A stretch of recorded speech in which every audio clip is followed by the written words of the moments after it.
Hello there, everybody, and welcome to the next episode of Retro Odyssey. This time we're going into a console special. First, I'll introduce myself and our hosts. I am, as always, Adam Miller. I'm joined by Matthew, joined by Stephen, and our guest host for today, Ryan. So I'm going to pass things over to Ryan, and he can get things kicked off. All right. It's as Adam said, this is a console exclusive. It'll be focused on one console and one console only. So let's hop to a little history. Codenamed Project Reality. It was Nintendo's third internationally released home console and their fifth entry, or they're entering into the fifth generation of games. And those game consoles. Project Reality during development experienced several delays and a couple name changes, including Ultra 64. And at this point, it's pretty obvious that the console we're talking about is the Nintendo 64. Finally released in June 1996 with a pretty impressive 300,000 units sold on the first day. The N64 went on to blow people away with fast, clean 3D rendering, bright, brilliant colors, and what is now a pretty famous lineup of exclusives. But we're not really here to talk about the history of the console and all its technical specs. We're here to talk about my favorite console. My brother first got a Nintendo 64 when I was 7 years old. It was probably, I think he got it for his birthday, so that would have been about May that it came in. And it just really, I grew up on the SNES and the NES, but this really just blew me away. It was such an amazing upgrade from the Super Nintendo. The weird 3-prong controller, it was responsive and crisp. It supported 4 people. Without an adapter. It no longer sounded video game music with beeps and boops. The music and the sound effects, they were real, especially at 7 years old. All the action and mayhem was pushed to the limits with all the extremely awesome games, like all the party games, the new 3D rendered shooters. There are honestly way too many games to talk about, so that's why I've chosen 4 games to kind of get a good feel of what it was. These are some of the best known games on the console. So, without further ado, let's roll on to it.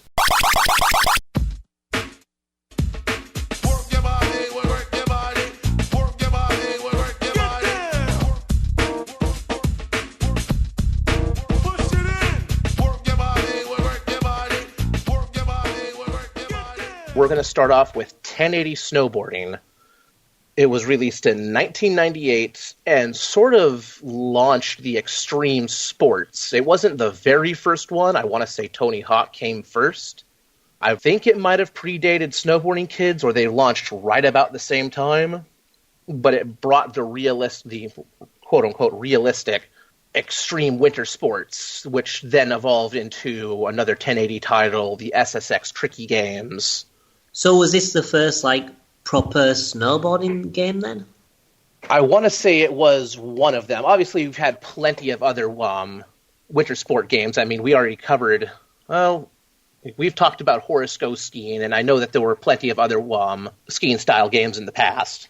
Ski Freak, yeah, things like that. But I believe this is one of the first, especially in the 3D rendered realm, that really brought it to life and brought a level of excitement to it.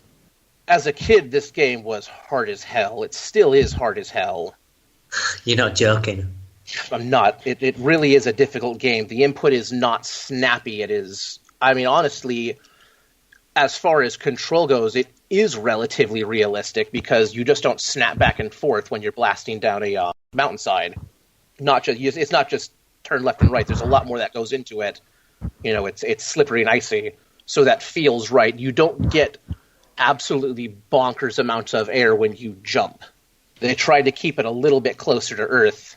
Yeah. Pardon the pun there. There's certainly a lot of realism in the fact that I can't snowboard in real life, and I also can't snowboard in this game. Yeah. In the game, I kind of fell flat on my face quite a few times when I was first starting, which, honestly, I think is probably close to what would happen if I actually tried snowboarding. Also, you can't take infinite hits, so... No, I've never been snowboarding. Can't stand the cold. I've been snowboarding once, and that is very much what it was like. What, falling on your face? Yes. Oh, how fun. call this 1080 snowboard. It should have been called Snowboarding Simulator. Yeah. Has If it was anyone actually made now, played probably this would be. game before, apart from you, Ryan? No, I've never never. played it. Yeah, it's my first time too. It was pretty well known on the N64. It is a Nintendo IP. This is their own IP, so... Yeah, I was very aware of the game. I'd definitely heard of it before, but I just never played it because, the snowboarding game never really appealed to me. Mm-hmm. But yeah, the game's pretty hard to get to grips with. With it being a Nintendo exclusive, does that mean that the PSP 1080 game isn't part of that series? I wasn't even aware of a 1080 game Yeah, I don't on remember. the PSP. I don't remember the exact title, but it's a snowboarding game, and it starts with 1080. There was one for the GameCube, which was that Avalanche, I want to say? Yes, that was a much superior installment. This game, as far as I know, 1080's only had 2 installments, one on the 64 and one on the GameCube. And it was about that time that snowboarding games were starting to kind of die out a little bit, so it wasn't really popular to continue on to like the Wii. Although we're picking back up on the extreme sports category a little bit, so maybe we'll see another 1080 installment in the next couple years. Yeah, possibly. I'm just looking at PSP, and there was an SSX game, which I can see, and it's Shaun White, but I can't seem to see any PSP game. Same, I can't see a SSX Shaun White. I'm not seeing anything here for the PSP. I may have got the name wrong. Yeah, I was pretty sure it was a Nintendo thing, but it could just have had a similar title, to be honest. Quite possibly. No, this game really stuck with me as a kid. I never owned it until probably 6 or 7 years ago, honestly. I always borrowed it from a friend, and it really, really just... It stuck with me because it's honestly a very good-looking game for the N64. Definitely. Considering the hardware they were working at the time, the splash from the snow, the trails cut through the snow from your board, the models were actually pretty well rendered, obviously because they did lots of 2D backdrops and environment with the trees and whatnot. So they were able to focus on... They weren't trying to render gigantic worlds, they were rendering a slope. Yeah, and even the sound effects as well, when you're actually going down the slope, it's... Mm-hmm. It's got really good sound effects for the movement of the snowboard and everything, and as you jump in. And then you've got the licensed soundtrack, which I assume it's a licensed soundtrack. It sounded like it was songs, but I've never heard them before. I'm not entirely sure it's a license. All I know is it's very late 90s, early 2000 tone, and while the quality is pretty good, it's also a tiny bit cringy. Yeah, it's pretty similar to what you'd find in Tony Hawk, but none of these songs I'd actually heard before, so maybe it's licensed with just really obscure songs, but it certainly seems like licensed music. Let's see if that's licensed. I never thought about that. I always assumed it was just an original soundtrack. It could be. It's just a bit of a weird choice for an original soundtrack to have these kind of cringy 90s songs. I mean, we're not looking at Sonic R at the moment, we're looking at 1080 snowboarding. But I found the music pretty good, to be honest. Even when I was failing quite a lot, I found that the music was good enough to make me want to continue a little bit more. But I found the difficulty overall to be the most punishing thing, and that kind of got me in the end, to be honest. Don't know about you guys. I tried for a very long time to actually finish a race, and I just couldn't. It was I could go a certain speed, but as soon as you started having to turn corners and jump over stuff and stuff like that, I would fall every single time. And it seems like once you fall once, your opponent is just way too far ahead to catch up. I found the same. I had a similar experience. The learning curve on it is quite steep. Just to gain control of the board and then understand where to... It's kind of like if you were to jump or just go straight into, Gran Turismo. It's not Cruisin' USA. Yeah, I think it's one of those games that you kind of had to have as a child. When you only had maybe 1 or 2 games, and you had to stick with it until you basically learned it. Because I found that, in this day and age, I played it for like, an hour and a half, 2 hours or so, and I just kept failing and failing and failing, and I just thought, I can't play it anymore. I'm just getting irritated. I want to move on to something else. That sounds about me when I tried picking it or playing it again a couple years ago. It was just a lot harder than I remembered. Like, I was still enjoying it, but I wasn't doing nearly as well as I used to. Yeah, I think you've really got to learn it and know how to play it in order to do well. And play it often. Yeah, you have to keep up them reflexes. It's like working out. Don't skip leg day. Yeah. Is a sequel as punishing as this? It is. The computer is difficult because they board perfectly, but the courses and control aren't as brutal. Yeah. So no, it's still difficult when you get into the harder, harder race difficulties. Yeah, but it's not nearly as punishing. 1080 Avalanche is by far a superior game. Plus, as the name implies, you do get to actually race a avalanche. That's pretty cool. That does actually sound really awesome. When you finish the final race, you get to just blast down the mountain. I can't remember what they call the challenge, but about halfway through, there's a couple points down the mountain where you can trigger an avalanche, and one of them's guaranteed to trigger the avalanche. And then at that point, you have to outrace. It's essentially snowboard or die at that point, and it's pretty cool because you can actually. Cool. Yeah, you can actually, the avalanche will actually start closing in on you if you're not going fast enough, and you can watch it wipe out trees and cabins and everything behind you. That sounds pretty ace. Yeah, no, it's happening in this one. It's super cool. And again, that's not an expensive game to grab either for GameCube. I think it's like, I saw it at a local shop for like $11, and I saw on eBay it's about $10. Yeah, I think I'll skip it though. If it's as punishing as this one, then. Oh, it's not. It's not anywhere near as punishing. The controls a lot tighter. You get a lot more fun stuff in it. Like one of the snowboards you unlock is an NES controller. That's pretty cool. So, what are the unlocks like in this one then? As I said, I didn't really get far, so I didn't unlock like anything. The unlocks in 1080, they're as you win races and complete, like, I believe some of them are locked behind, like, stunt challenges and high scores and stuff on, like, the ski jump. You mostly just unlock snowboards. There are just a whole bunch of snowboards to unlock, and they offer different abilities. But as you complete the actual, like, campaign challenges, you start unlocking secret riders. You have to... I don't think it's just win. I think you have to set a couple times during the actual race, and then you'll finish off with a race against a secret rider. The first is the panda rider, who is, it's a panda in like a snowsuit. Nice. The second one is Crystal Rider, and it's like this polygonal. I don't know if anybody here has played Smash 64. If you remember the Fighting Polygon team. Yes. Oh, yeah, it's like one of those. Yeah, the Crystal Rider looks like that, but kind of like a translucent pink, if I remember. All right, cool.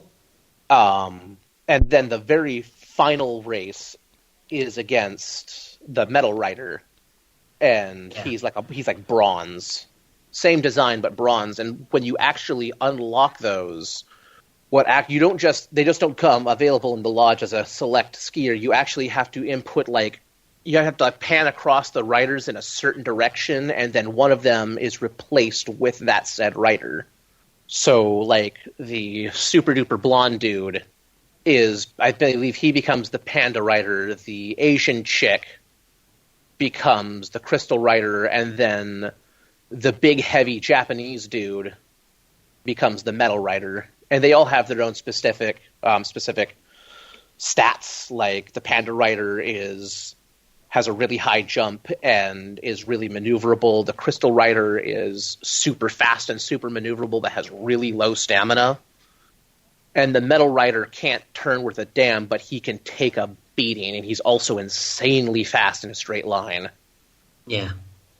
Well, it's funny how you mentioned the lodge. That was one of the things that I was thinking about the game is the overall presentation, which I thought was kind of nice. Like, when you go into the character select screen, you've got the lodge, and they're all kind of hanging around doing their own different thing as you select them. Then when you go over to pick your board, it just doesn't go pick a board, it kicks you over to the rack. Yeah. And I kind of thought it's just like little touches like that which make you think, kind of a neat little game. Just a shame I couldn't play it. Oh, yeah, that's another thing. Basically exactly my feelings. That's another thing you unlock. One of the challenges that you do, you actually end up unlocking a penguin for a snowboard. So instead of a snowboard? Like an actual penguin. You ride a penguin down the mountain. Nice. So it's just like Avatar: The Last Airbender.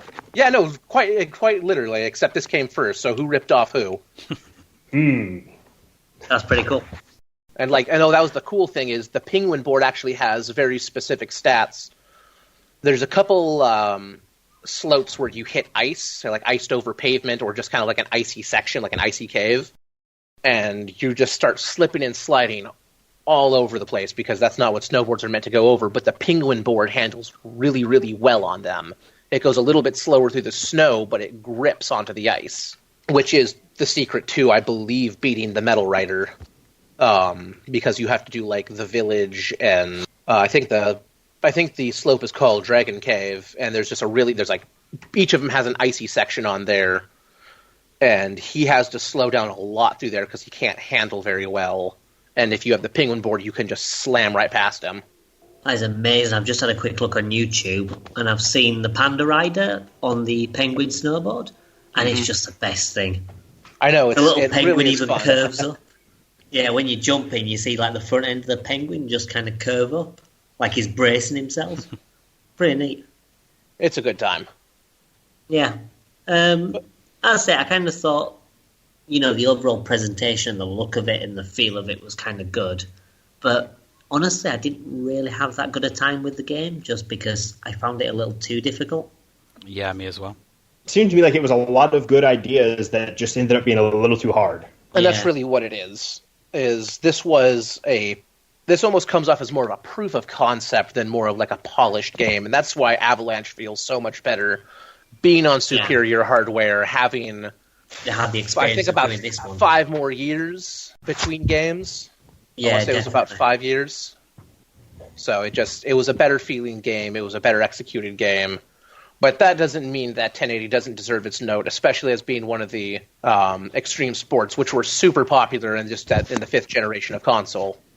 Yeah, there were. There were quite a few of those kind of games. There's a lot of cycling games, skateboarding games. You got your snowboarding games. Oh yeah, they were all over the place. And I believe that this is a worthy contribution to that.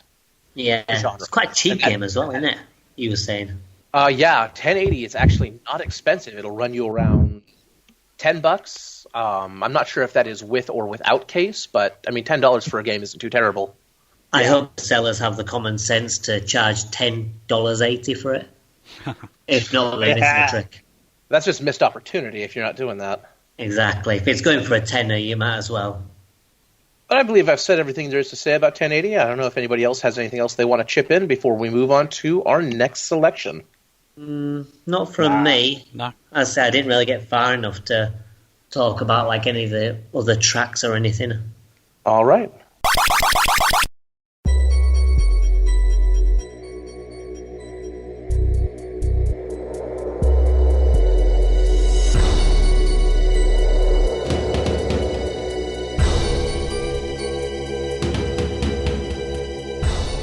Next game I chose here was 007 GoldenEye, released in 1997, developed by Rareware, exclusively for the N64, as all of the games on this list are. GoldenEye kind of set the new standard for FPSs and Battle Royale. Doom obviously predates it, but this kind of set what we expected from them.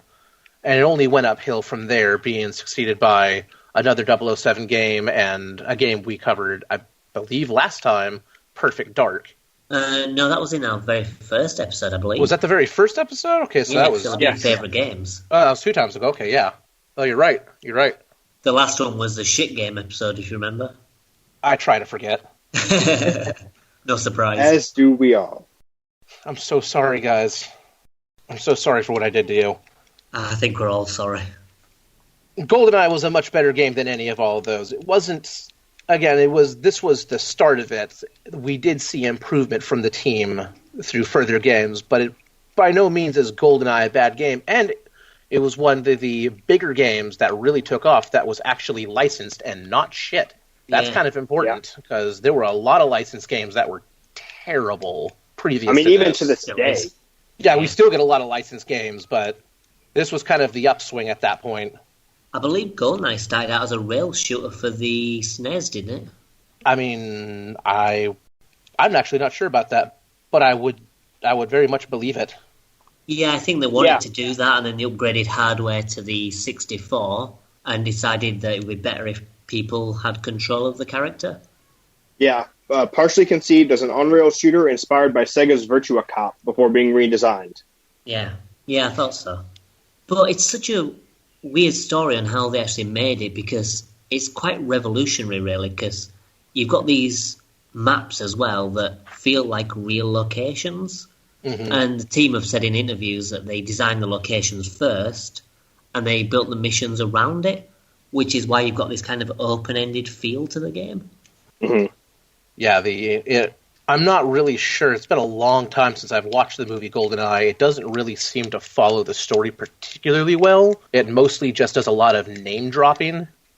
It follows like the locations of the film. Yeah. But and it covers the story. And it covers a couple like primary plot twists. Yeah. But then you've got some stuff like the silo level, which you think, where the hell was that in the film? Yeah, I don't remember this at all. Yeah. But, it's quite interesting. I say I quite like the feel of the levels, having this structure where they give you a bunch of objectives and you just do them in whatever order you want. Very rarely do you have to do things in a specific order, except for when it's like a plot thing. No, and the other thing I did like, similar how they continued the tradition in Perfect Dark, was the game itself doesn't get a lot harder as you up the difficulty. But you get more stuff to do. But you just have to do more and more things. Yeah, definitely. Versus just making the computer crack shots and allowing them to be bullet sponges. Yeah. I mean, I would kind of say that they pulled it off a little bit better in Perfect Dark, because I find that the design of the levels and the mission structure isn't quite as tight as in Perfect Dark. But I still think they did a good job in this. Yeah, I think quite a lot of aspects of the game do unfortunately kind of suffer from having Perfect Dark come out and do quite a lot of it better. And I think I enjoyed this less because I played Perfect Dark first. Yeah, I would agree with that. And again, we mentioned it previously, another reason that Perfect Dark just honestly shits on 007, let's not sugarcoat this, is Perfect Dark has a coherent story. And a really wacky story that pulls you in, whereas 007 doesn't. If you haven't seen the movie, you're never really going to understand what's going on other than espionage. That's all you really know is espionage and some escort missions. I think this is really just a companion to the film, which, if you've not seen the film, you're not really going to get what's going on. Even like if you read all the mission briefings and everything, you kind of only get a gist. I did read all the mission briefings, but towards the end, I just found myself completely lost in the story. I basically just looked at the objectives, and I was like, right, I need to do that, and that. I couldn't really equate that to the story as much, because at that point, it was kind of getting so convoluted that it was just hard to follow. Yeah, I mean, I think definitely watching the film first does help with some of them. Like, for example, on the final mission, where you have to go to the bottom of that little shack and knock him off. I think that if you didn't know about that, you'd probably kind of walk around thinking, where the hell is he? Yeah, and keep in mind, again, the film was really important. It released, I don't even think, quite 2 years prior to the game being released, so this was still fresh and relevant. Yeah. I mean, if you asked a lot of people, have you seen, of the following generation after ours, hey, have you ever seen GoldenEye 007? They'd be like, why, no.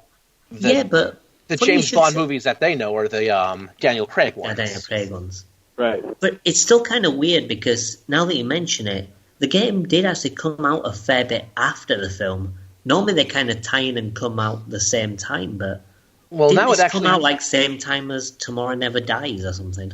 I think Tomorrow Never Dies was 99, maybe late 98. Wasn't there like supposed to be a 2-year gap between every James Bond film or something? And I think there was a gap. Yeah, I think normally every film has a 2-year gap. That's why I was thinking that maybe this came out maybe just slightly before Tomorrow Never Dies. Well, the movie Tomorrow Never Dies was released in 97. Okay, and this was August 1997. And Tomorrow Never Dies was released in 99, end of 99.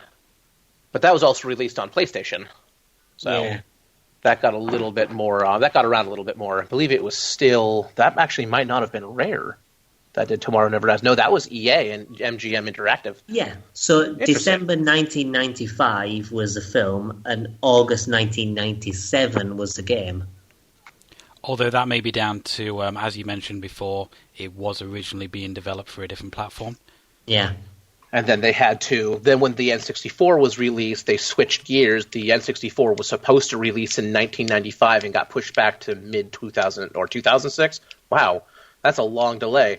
It got pushed back to mid-96 versus early 95. So yeah.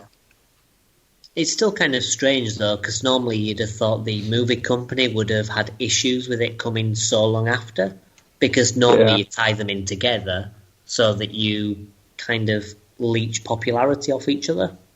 I mean, it's not a terrible idea when you think about it. It keeps the franchise alive because, you know, it keeps it fresh in everybody's mind.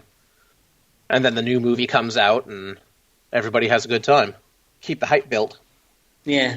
I think the good thing as well is that with the game, you know, obviously it does have issues with the plot, but on the plus side, it does its own thing. It's not tied to the plot so tightly.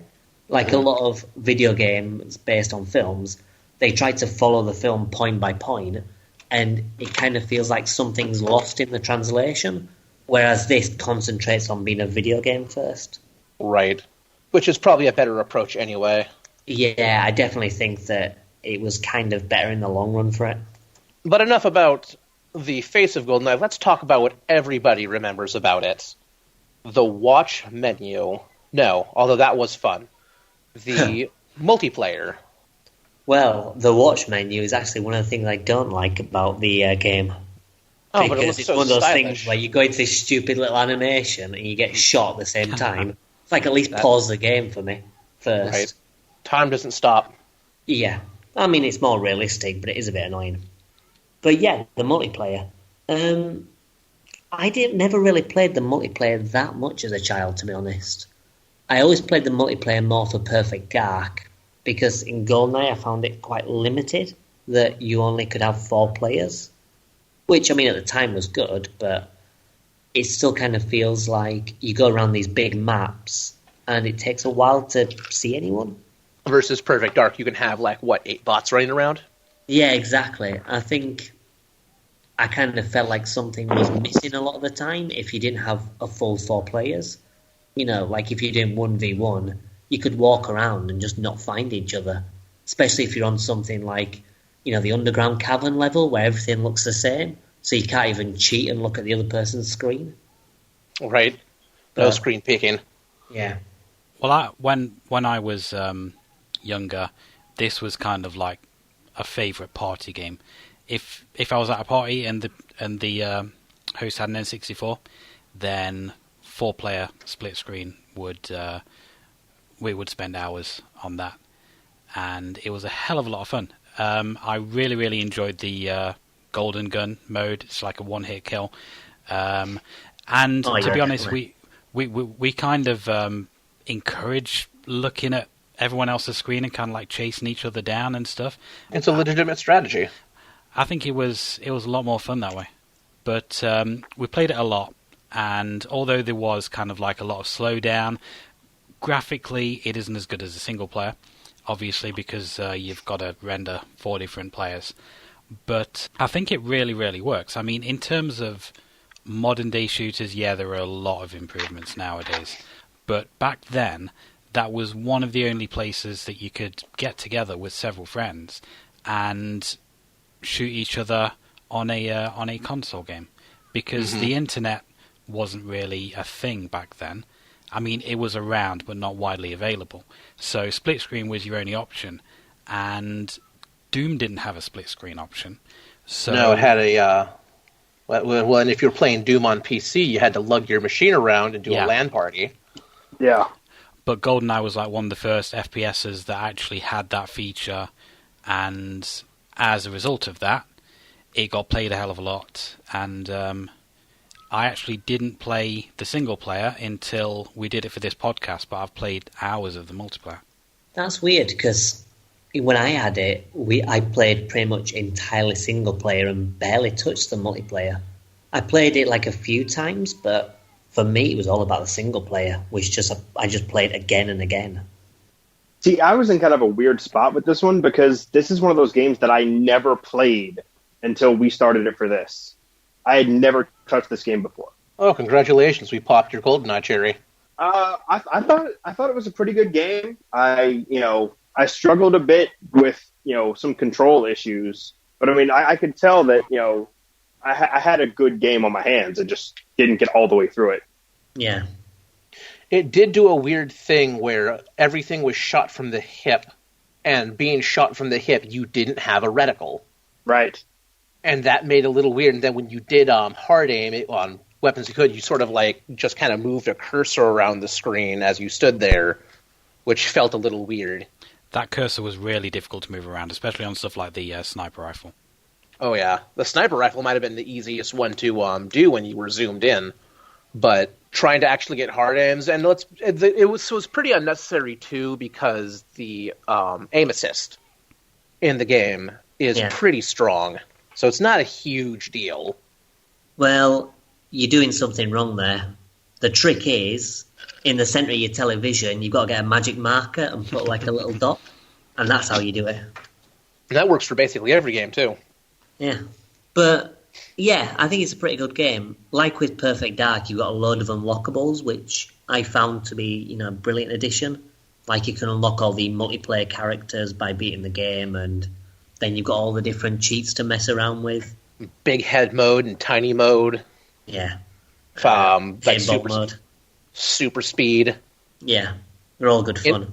Infinite ammo, twin dual wield, running around with like two rocket launchers and stuff like that, and multiplayer was just really turned it into just bonkers mayhem. Do any of the cheat modes include a map? Because it needs a map. It really needs a map. It does not have a map. Because I was just wandering around for ages trying to find stuff. Yeah, I think it's one of those games where you just kind of need to learn where stuff is. And that's what I meant before about Perfect Dark doing it a little bit better, because you did have some levels which were a bit of a maze, but in this, I think if you don't have experience with the game, you can get a little bit lost. Like on the streets level, where most of the streets lead to dead ends if you don't know where you're going. I was just about to mention that. It was that the streets in Germany, where it's just going in and out of buildings and all over the place. No clue where you're actually supposed to be going. Yeah. By the way, on the streets level, did everyone use the tank? Oh. I mean, not using the tank is a sin there. I did not use a tank. I used the tank when I first played the game, and then I've never used it since, because running's faster. It is faster, but nothing kills faster than the tank. Yeah, true, it is pretty cool, but I never really bother with it, to be honest. To be honest, I kind of think that the streets level is kind of weird, because you compare it to the film, and there are all these cars everywhere and all this stuff happening. But then in the game, the streets are kind of empty. And you get that with a few of the levels, like especially the levels in the snow, the surface levels. Mm-hmm. You walk through it and you're just like, there's nothing here. I think that might be down to technical limitations, though, unfortunately. Yeah. I mean, you get other levels where there's a lot of stuff happening, like the Aztec level and the Silo level and, even like the frigate level. but I found that some of the levels weren't quite as exciting as some of the other ones. Did anybody get to try any of the bonus levels? Yes. I did not. I'm very familiar with both of them. I personally enjoy the Moonraker level, just because it's a little silly. Yeah, I mean, it's really hard. Oh, no, it's very hard. I'm very familiar with the level, but even I find it quite challenging, even on easy. And then you've got the other level, which has Baron Samedi and the Golden Gun. Mm-hmm. But it's a piece of cake, even on the hardest difficulty. It's a really weird kind of... Yeah, it's really weird. I'd have thought that the Egyptian level would have been the reward for Secret Agent, and then the hard Moonraker level would have been the final one, but... Wrong. But yeah, the Aztec one's really cool. Oh, yeah. Does anybody recall what their favorite level was? I really liked the Congo level, mainly because whilst every other level has music and they're all variations of the main theme and it gets on your nerves like really quickly, the Congo level didn't have any music, and I believe that's because of technical limitations, but it made it really atmospheric. Now, you didn't have great draw distance in that level. You really couldn't see more than terrible, more than like 20 feet in front of your face. But, and the turrets, they put the turrets in there all over the place. Yeah, it was a difficult level to get through, but I felt that the atmosphere of the level, because it didn't have the music, was it was kind of creepy in a way and a little bit cloying, even though it was like a wide open space. And I really enjoyed it because of that. It's a shame it runs at like 5 frames per second. Yeah. I've not seen that frame rate since Chirrup 2 on the N64. The secret to the Congo level is to creep through really slowly with your PP7 out, which also you can get a restraining order for. Is to creep through slowly and look for your gun to twitch. Because when your gun twitches, there's something to shoot nearby, even if they're not shooting at you yet. Again, I just run down the outskirts. Oh, that works too. But because the draw distance is so bad. Yeah, just go around the outskirts, throw remote mines at the turrets, and run to Xenia. It's actually, if you slam through it, you can actually get to that mission really fast. Yeah, but it's so difficult to do just because of how slow the level runs. Mm-hmm. What about you, Adam? What was your favorite level? Well, maybe the frigate level or the Aztec level, but I also really like the depot level as well. The frigate level I just really like the design of, because on the harder difficulty modes you're going through and you need to defuse the bombs in the engine room, save the hostages, and I think the level's just quite a good looking level. And the Aztec level has got like loads going for it. There's all these secret routes. There's the main route, you have to go and fight Jaws, which is kind of cool. It's a bit of an open maze, though. You can kind of lose your bearing pretty quickly in there. Yeah, definitely. There's a trick to it, though, where you can kind of skip Jaws, though, which I always kind of do because he's got, like, loads of health. I didn't know that. Yeah, basically, the glass door that you need to open? Mm-hmm. You can trick the guards into opening it. You just kind of let one of them run after you and you get out of his line of vision and he just opens the glass door thinking you're inside. That's hilarious. Yeah, it's weird. And then, I like the depot one, but I really like the music for that level. Steven? I'm going to have to say the first one, because that's the only one I really saw a whole lot of. I had a lot of problems with my copy of the game and my controls and stuff, so I didn't get very far at all. Yeah, I think the dam level is a pretty good level, though. I mean, it's a really good intro to the game, also for bungee jumping off of it for some reason.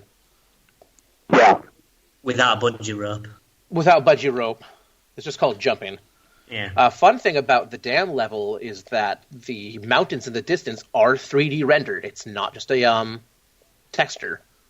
Huh. If you can get a rocket launcher, whether you hack it in there with the all weapons cheat, or I think on one of the higher difficulties there is just a rocket launcher hiding somewhere, you can launch a rocket at the mountain, and it takes a couple seconds to get there, but it does explode on the mountain. And there's actually as well, like across from the dam, there's like a weird little island as well in the distance. Mm-hmm. I don't know if you knew about that. No, there's a lot of stuff, and those levels are truly 3D rendered. Everything about them, which again probably that only contributes to the chug when things starts getting a little hectic. Yeah, they probably could have cheated a little bit and just done a backdrop in the map, and that would have helped out instead of 3D rendering a giant skybox. I did have a little bit of a problem with the dam, though, which kind of set me off on the wrong foot straight away, because I couldn't work out what I needed to do. I went through, like, most of the level, and you come across this gate which has got a lock on it, and I thought, okay, I'm going to have to shoot that lock, and threw a few shots at it, it didn't come off. So I thought, okay, that's not the way to go, and I ended up, like, wandering around almost, like, right at the start of the level again, to try and find out what I needed to do to continue. And it turned out, I ended up having to watch a guide for it on YouTube, and it turned out that I do need to shoot that lock, and just sometimes the bullets will just pass through it.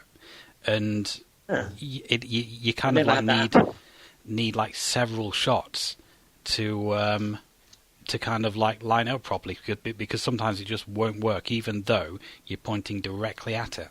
I don't think I've ever had that happen, but I think I normally do fire like a few shots. That's kind of like the one of the later missions. I think it's one of the very last missions, the train. Oh yeah, where you've got to shoot the put the locks around the thing. Yeah, you have to laser off all the bolts, and it is just getting the register. Like, thank God the laser has an insane amount of ammo, and it shoots really fast, because you really do have to almost. I think what they were going for was you're cutting the bottom off out of the train. You know what the issue with that is? It's actually to do with the frame rate. So when the guards come, you kind of have to make sure that you kill all the guards and keep on top of them as they start coming in. Because if the game's got like a lot more, shit to do, then it has problems with the bolts. Which I think on the American version, it has a bit more of an issue with frame rate. So it's supposed to be easier on the PAL version, but yeah, it is a bit of a pain. I recall failing that mission so many times in a row because, well, it's hard. You can actually shoot it. You can shoot it with your gun as well. You can but the laser shoots so much faster and more consistently.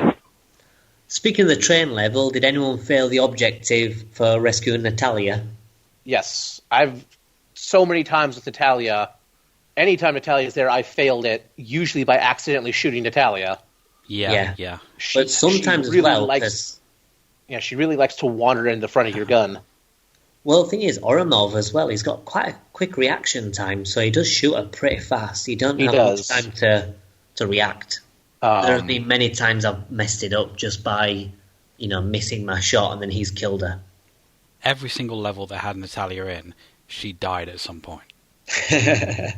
I mean, I've gotten so frustrated with the Natalia levels with the escorts. Like, is it which one is it? Which bunker is it where she's hacking and you have to protect her from the hackers? The control center. Yeah, control center, and then you have to like escort her out really quick. But she'll run right out into the fire and start shooting, and immediately get shot to pieces. Yeah, that level's a bit of a pain. So you have to like run out ahead of her and make sure you're wiping stuff out faster than she can move. Thing is, as well, like on the hardest difficulty, you have to keep her alive, but you've also got to keep yourself alive as well, and it's tough. I find that the best thing to do is to, before you go and get Natalia, you've got to shoot all the tables and the computers and everything, and it gives you an open space in order to actually get your shots off. But it also improves the frame rate as well. So, and it reduces the damage because everything in that game explodes.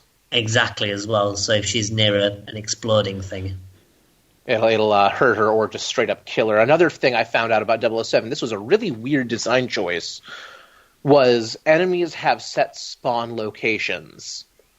And it's almost always behind you or somewhere kind of out of sight. But they will just spawn out of thin air in those locations. But if you kill the enemies in a room and then check every corner of the room where they could spawn, they'll stop spawning there. With the exception of like an alarm being set off. So you can stop enemies from spawning in a level completely as long as you check all spawn points once the enemies are dead. Yeah. And that's kind of weird. And then if you set an off alarm, like get caught by a camera or something like that, then you're kind of screwed. But that's just because they spawn way too many enemies, basically forever. Yeah. And that's not a good time. Yeah. Oh, by the way, did anyone on the final mission kill Trevelyan before he went to the bottom platform bit? I've done that a couple times. It's always fun when that happens because he's like, let's go and finish this. And then he's just a dead corpse on the floor as he's saying it. No, I killed him on the little platform. Yeah, that platform always gives me the heebie-jeebies when I have to go down there. I find it's just small. safer too. Really high up, isn't it? Yeah, and it's such a small little platform. I find that I always just use the trick. I think I showed you a video for it where he kills himself with a grenade. Yeah, I've seen that happen too. Yeah. The AI is pretty stupid in the game. It's not great. Yeah, like a lot of time you can get guards to open locked doors and stuff just because they want to get to you. And it's like, okay, thanks. And then as you said about Natalia as well. Just wandering out into the gunfire. Yeah, she's pretty stupid. Yeah, it pretty much covers it. Not 1080. GoldenEye was I'm not going to say it's a great game, but I will say, and I think most of you will agree, that it was a very impactful game. Yeah, I think it's a good game, but I don't think it deserves quite as much reputation as it's got, because I think Perfect Dark just does everything like way better. It's definitely underrated. It's definitely overrated, and Perfect Dark is definitely underrated. Yeah. Oh, one thing as well, I don't know if you noticed with the music, but like every music track is the James Bond theme, just with a slightly different mix to fit with the level, which I thought was kind of nice. The train version was like a funky, jazzy thing, which just sounded weird. Yeah, it's kind of odd. I think the only track that's different is, when you get in the elevators and it's got the cheesy little elevator music.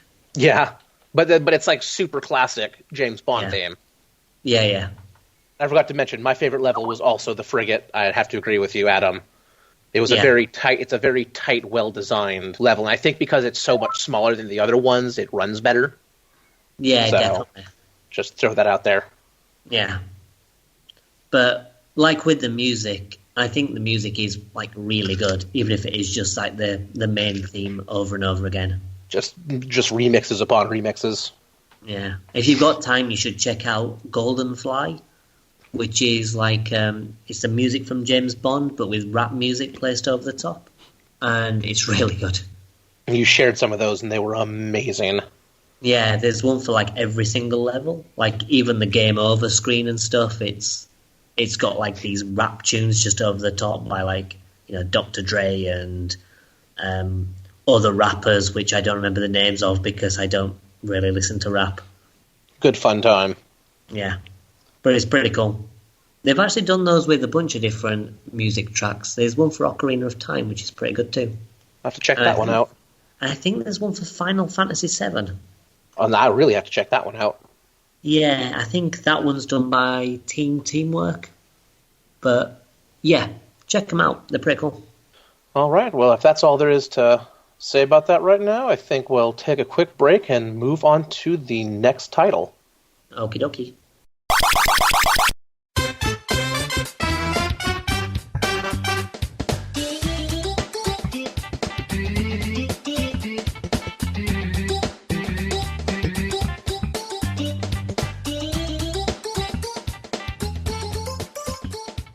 The third game we'll be talking about today is Mario 64, released in June 1996, right alongside the release of the Super Nintendo, the N64. It was a day one launch, and it is probably one of the most memorable and famous N64 games, being Mario's first 3D adventure. I could gush about this game forever. It is one of my favorite Mario games, hands down. It's one of my favorite 3D platformers, hands down. But I'm not going to go and do that. I'm just going to kind of let you three tell about the experiences, because I'm pretty sure you've all played it before, and if you haven't, then I'm really interested to hear what you have to say, and I'll just sort of chip in now and then. What do you think? I had experience with it before. I remember playing it as a child at my friend's house, because he actually had the game and not me. But yeah, it's a good game. It's actually funny. That was my first experience as well. Was we hadn't gotten the N64 yet. We got it about almost a year after it came out. But my friend had an N64 when it was new, and he also had Mario 64. And that was the first time I got to play it. And then I didn't touch an N64 for almost a year after that. I don't think I got Mario 64 until like a year after or something. I mean, before we talk about the actual game, I just want to talk about the kind of like run up to the game and the hype around it, because up to that point Mario had been like purely 2D and really well regarded 2D platformers as well. So when Nintendo announced that there would be a 3D Mario game, everyone was like, how is that going to work? That is the stupidest idea ever. It's going to be terrible. Why are you like killing off Mario? It's like myself, all of my friends, we were like, this is just never, ever, ever going to work. And then it came out. I actually got the N64 and the game on launch. It was like a bundle pack. And I wasn't really like looking forward to it because I just didn't really expect that it would be any good. But then you play it, and within 5 minutes you kind of like, this is the greatest thing ever. You know, it is like such immediately satisfying to move Mario around in that 3D world, and every kind of thought you had before that it wouldn't work just vanishes, and you're just immediately transported to this 3D world, and it's just like a magical feeling to be able to move him around in that kind of space and have it be fun and intuitive. I was never really aware of all that kind of, not backlash, I suppose, but negative hype maybe. Because I always had like I always had the Mega Drive, so that was actually my first Mario game, because my friend actually had the N64, and then I think we played Mario 64, Bomberman 64, and Lila Wars, and that kind of prompted me into getting the N64 as my next console, which is why I then ended up getting that instead of something like the Saturn, which, you know, with my love for the Saturn now, whether that's a good thing or a bad thing is another issue. But yeah, Mario 64, I played it and thought it's a good game, because I never really expected much from Mario, because, you know, back in the era of the console wars, if you were with Sonic, you just kind of assume that Mario was shit. And then you play it and you're like, actually, it's okay. And then it was followed up by the abomination of Sonic 3D Blast. Oh, God. Yeah. Sonic's first 3D adventure was Sonic 3D Blast. That was a sign of things to come. It was not great. For me, I got in actually a lot later than you guys. It was Christmas 1997. I got a Nintendo 64, Super Mario 64, and Diddy Kong Racing. So it was almost 1998 before I even played this game. But I absolutely loved it. Like, you know, because I grew up on the original Nintendo and Super Nintendo. So when I saw the 3D Mario, I was like, oh man, this is so good. This is everything I've ever wanted. Yeah. I really felt that, I no longer have these feelings. I've changed my mind now. I really feel that Mario 64 is held up so well because it was executed so well, which is, again, going to the first 3D, you see a lot of games that go into like, oh, well, this is the first. Like we talked about, GoldenEye was one of these first fully 3D rendered console shooters. Yeah. And it was quickly surpassed by its kin. 1080 snowboarding, all of the snowboarding games that came after it have beaten it. You can find almost... Time was, you know, surpassed by Majora's Mask. Yeah, in a lot of ways. You look at and all these other adventure games, you look at these and you watch how they were good in their own right, but then there were games that were quickly better. Didn't really happen with Mario 64. And it didn't really happen with Mario 64. Nobody took that precise genre and tried to bring in their own slice of that pie. For quite a while, a lot of people try to compare Crash Bandicoot to it, but it's really a different game. Because Crash was more 2D levels in a 3D space. Yeah. Exactly versus being a 3D world with 3D interactivity. Yeah. I would say there's definitely a comparable game on the N64 that, definitely outdid Mario 64, but I certainly think that in terms of the Mario series, I don't think really there's been a game that's as good until, like, Mario Odyssey. Because, like, No. Mario Galaxy is good and Mario Sunshine's good, but I don't think they quite hit the, not perfection, but near perfection of Mario 64. And exactly, it really did, like, it took the crown and kept it for a very long time. Yeah, definitely. And I do think it kind of peters out towards the end, though, but I think, for the most part, it's really strong throughout. I definitely agree that it hasn't been bettered until Odyssey.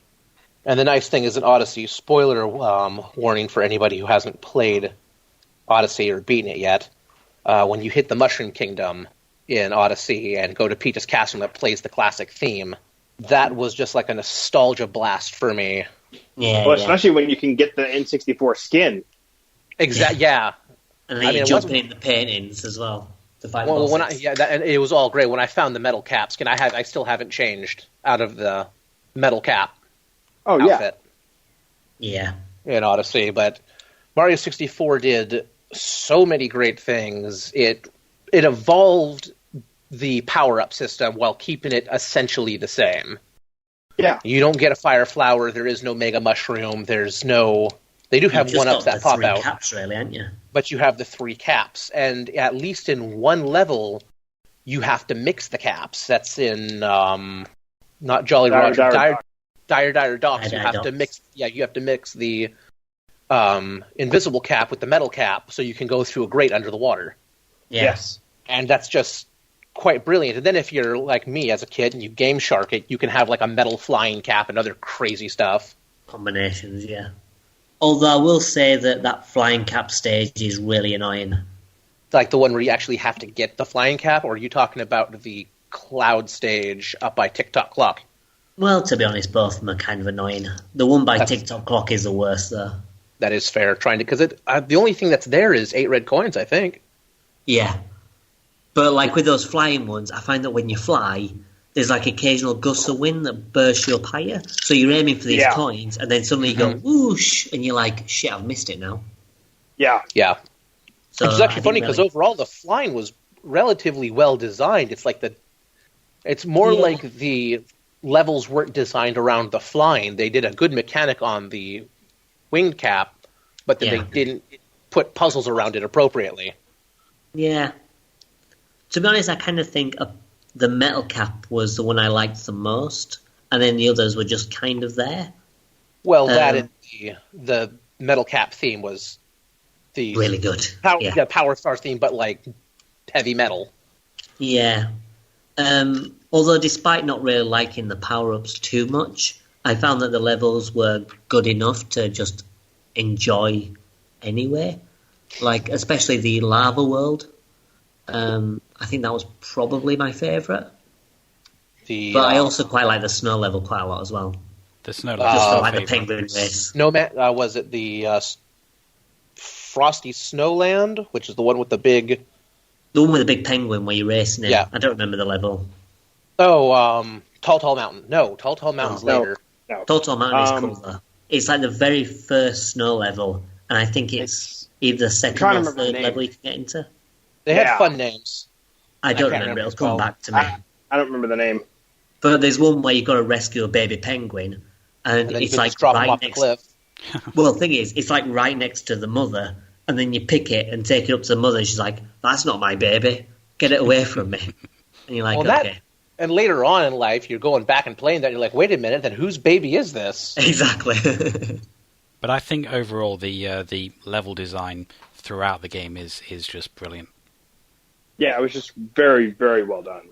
Cool mountain. Yeah. All the level designs were well done, and even when it felt a touch gimmicky, like was a Tiny Huge Island. Yeah. It was still fun. Yeah, definitely.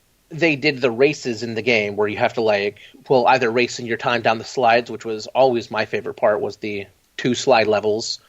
Yeah, those are cool. Now, when you're racing Koopa the Quick, they're not frustrating.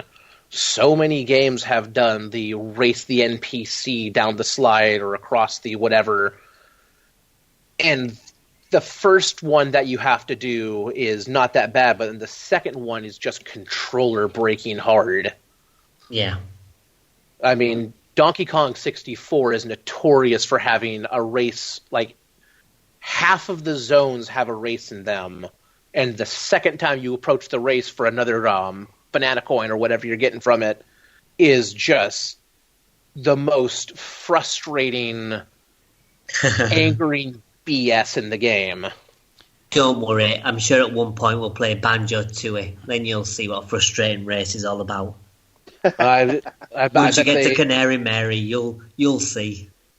In fact, we talked about Odyssey just a little while ago. That has some really horrible races in it. I liked the races in that. The one where you're racing all the Koopa people. All the Koopas, yeah. I really didn't. I couldn't do any of them. Oh, I loved them. I was just trying to find shortcuts through the level just to cheese it. That's actually in Seaside... Well, no, the Lake Kingdom. It's Lake Kingdom or Seaside Kingdom? It's the Lake Kingdom. Yeah, you can get your way up the top of that thing and just kind of across. Yeah, you can just cut it to the left, and there's actually a point on the jump where it won't let you jump off the cap. Yeah. Because you're not supposed to go up there, but if you throw the cap just right, you can hit it and barely make it on the ledge.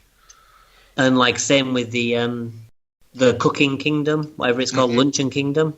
You can basically go up the cliff behind you and just cut your way to the exit up top without having to go all the way around. Yep. I'll have to try that. But yeah, I find doing those kind of things to be quite fun, to be honest. So I enjoyed the races.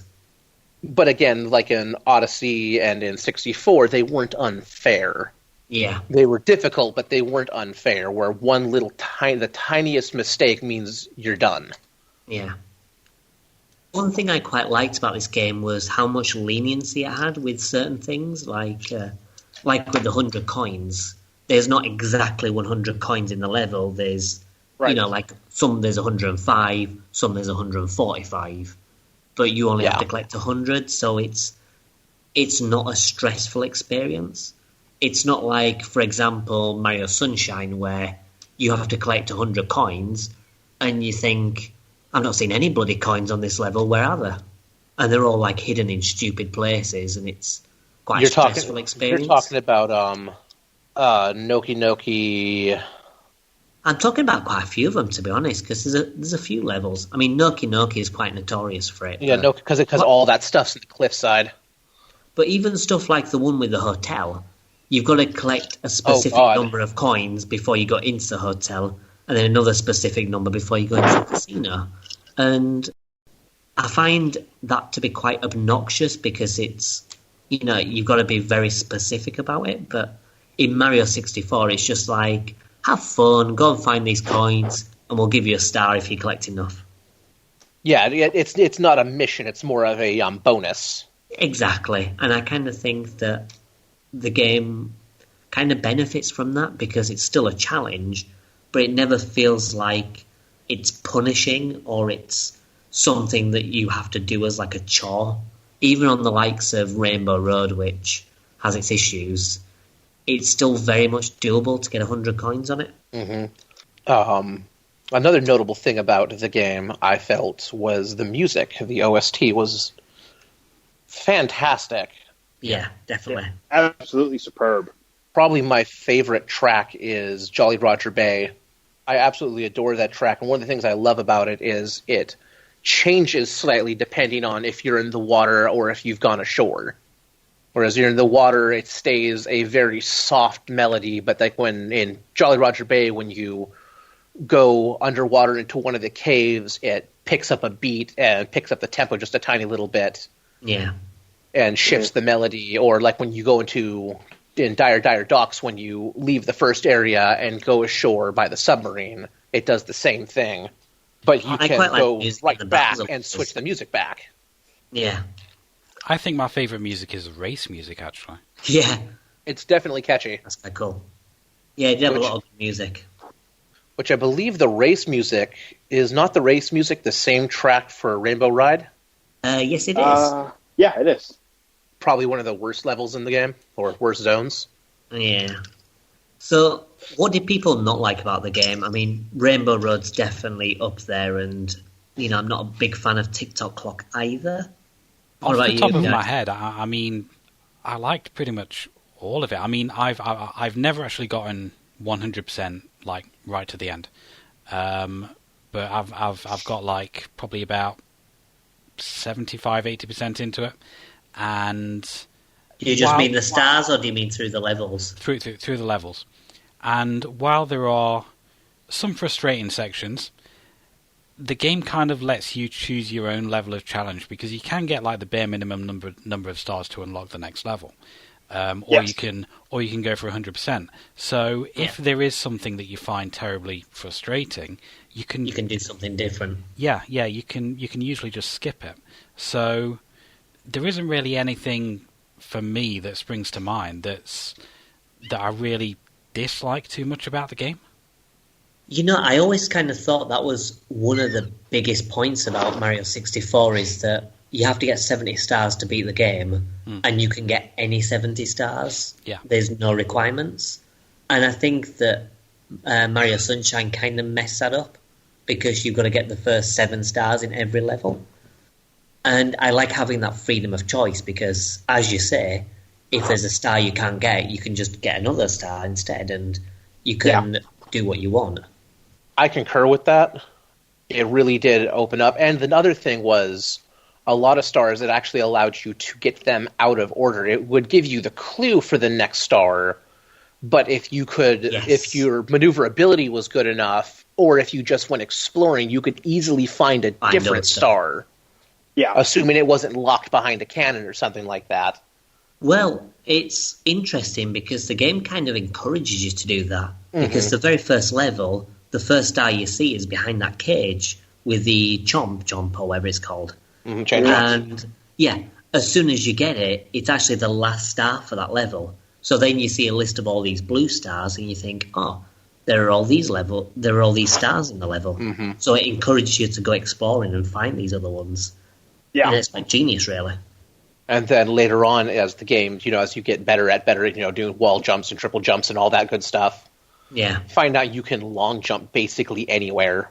Yeah, and you can do again, that's the good thing about having all these stars in the level, is you can do whatever you want to get to the star. You can go the long route, or you can find shortcuts by, as you say, wall jumping or doing these different techniques.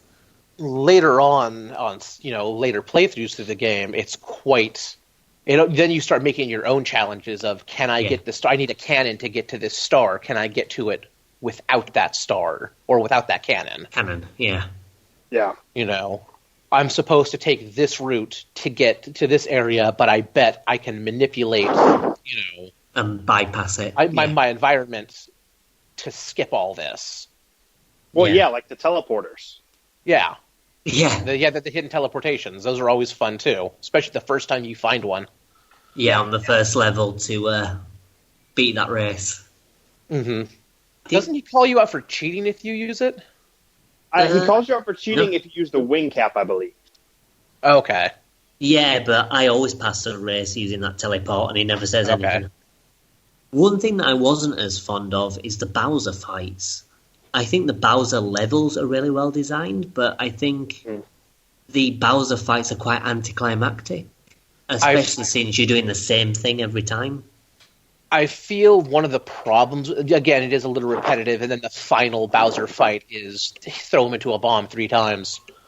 I felt one of the problems that made the Bowser fights not only repetitive but frustrating was my only true qualm with the game, and that's the camera.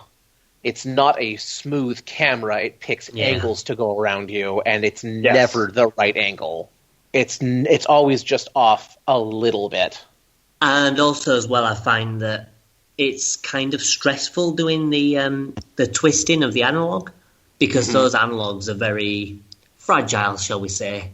I always feel like rotating the analog stick is going to knacker it and wear it down. It's not the best thing ever. That's why everybody remembers Mario Party 2 and not the first Mario Party, or at least remembers Mario Party 2 fondly. Well, they remember Mario Party and burning a hole in the palms of the hand. Fun fact, a little off topic, with Mario Party, because it was such a problem, Nintendo Power back in the day was like, hey, look, if you have a copy of Mario Party, cut the UPC out of the back of the box, pop it in an envelope with your glove size, and mail it to this address, and we'll send you a free glove. And it was actually like a pretty nice like leather glove for the left hand with a reinforced leather palm on it. So for specifically because people were getting like these massive, horrible blister injuries from spinning the stick after playing Mario Party all night long. Yeah, it wasn't the best thing. That's why that didn't return to Mario Party 2. They went with alternating A and B buttons later. It was a much better idea. Well, I don't know. It's a less painful idea, that's for sure. Yeah, it's whether you want a blister on your hand or whether you want RSI. But no, it's back to topic. I don't have anything really bad. Other than that camera, I don't have anything bad to say about Mario 64. And really, the camera is only... its badness is only when it's acting up when you're in a position where you don't need... Like, sometimes in TikTok clock, it's not great, Yeah, I'm not fond of TikTok clock, as I say, because I find the stage quite linear because it's just a very vertical stage, and it's quite draining having to do all these wall kicks and, all these dodgy little platforming maneuvers, as you say, with the dodgy camera and everything. And, and part of that was depending on when you jump into, which was a really cool mechanic, depending on the position of the hand on the clock, judged how fast the clock was moving, or how the clock was moving, period. Because, I want to say if the hands were both on 6, if the clock locked up. I think it's 12 o'clock. It was 12 o'clock, yeah. 12 o'clock, the whole clock locks up. At 6 o'clock, if both hands are on 6, I think the clock moves in reverse. I'm not sure about that. I only know about freezing the clock. And then there's, the clock moving very slowly, which is generally the best one to do it on. And then there's the fast clock, which is, I don't know why anyone would actually pick that. There are certain stars that are somewhat easier to get with the fast clock. Really? Because it's just hard to get anywhere with the fast clock. I remember needing to get it fast for one of them. I'm not 100% sure, but I think... I know a lot of them are possible with the fast clock. It just depends on which one you're doing. I think they're all probably possible. Generally speaking, I just put it on frozen and got most of the stars that way. Yeah, I mean that's the usual method. Yeah, that's what I do. TikTok clock was probably my least favorite of them all. I think I like Rainbow. Honestly, I think I like Rainbow Ride better than TikTok clock. Again, just because it was so vertical and one misstep and you're either going to hit something and almost die, or you're just going to straight up die. I actually don't quite like the stage design of Rainbow Road. I find it to be quite dull. Because a lot of the time you just sat on this magic carpet. It looks interesting and the music's nice, but I think I prefer TikTok clock, but honestly, I don't like either of them. But there are so many levels in the game, and the rest of them are really good, so it's never that much of an issue. Yeah, I mean, I'm pretty fond of all the levels. I will say that, TikTok Clock and Rainbow Ride definitely ramp the difficulty. I'm not as fond of them, but I still enjoy them to a degree. Has anybody here taken advantage of some of the more famous skip glitches? I have not. No, I've never tried them. Yeah, I've tried a few. Like the reverse long jump is quite fun. Mm-hmm. As you say, like the cannonless, getting that star without using the cannons, quite fun. The hardest glitch in the game is probably the rabbit, because you have to catch the rabbit first. Yeah, and that's quite difficult in itself. And then you've got to glitch it through the door.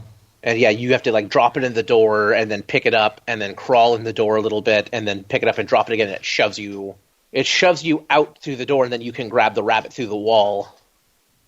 I also have difficulty with the clip in the first level where you can get through the gate by using either the box or a bomb. I find that to be quite tricky to do as well. I've never done that one, but it sounds a little bit cool. Sounds a little bit better than running around terrified at 7 years old, trying not to get killed by the chain chomp. I don't know, because you've got to pick up a bomb and then you throw it and quickly catch it again, and it becomes supersized, and you end up flying backwards really fast. It's a bit tricky. We'll have to try and execute that sometimes. That sounds like a lot of fun. Yeah, I tried it a bunch of times, and then I just did it with the box instead, which was easier, but still not the easiest. But it's fun. I can't think of a whole lot more to say about Mario 64 other than absolutely fantastic game that's stood the test of time. And if Nintendo was going to remake a single game, it should be that one. I don't think they need to. No, they don't need to. Yeah, I don't think they need to. If they were to bring it up to, nice, crispy, beautiful graphics, that'd be the one to do it on. I mean, to be fair, we could just play Odyssey. Yeah. And I think most of us have at this point. Yeah. Well then, take a quick break and move on to our final golden selection of this category. Yeah. It's a good one.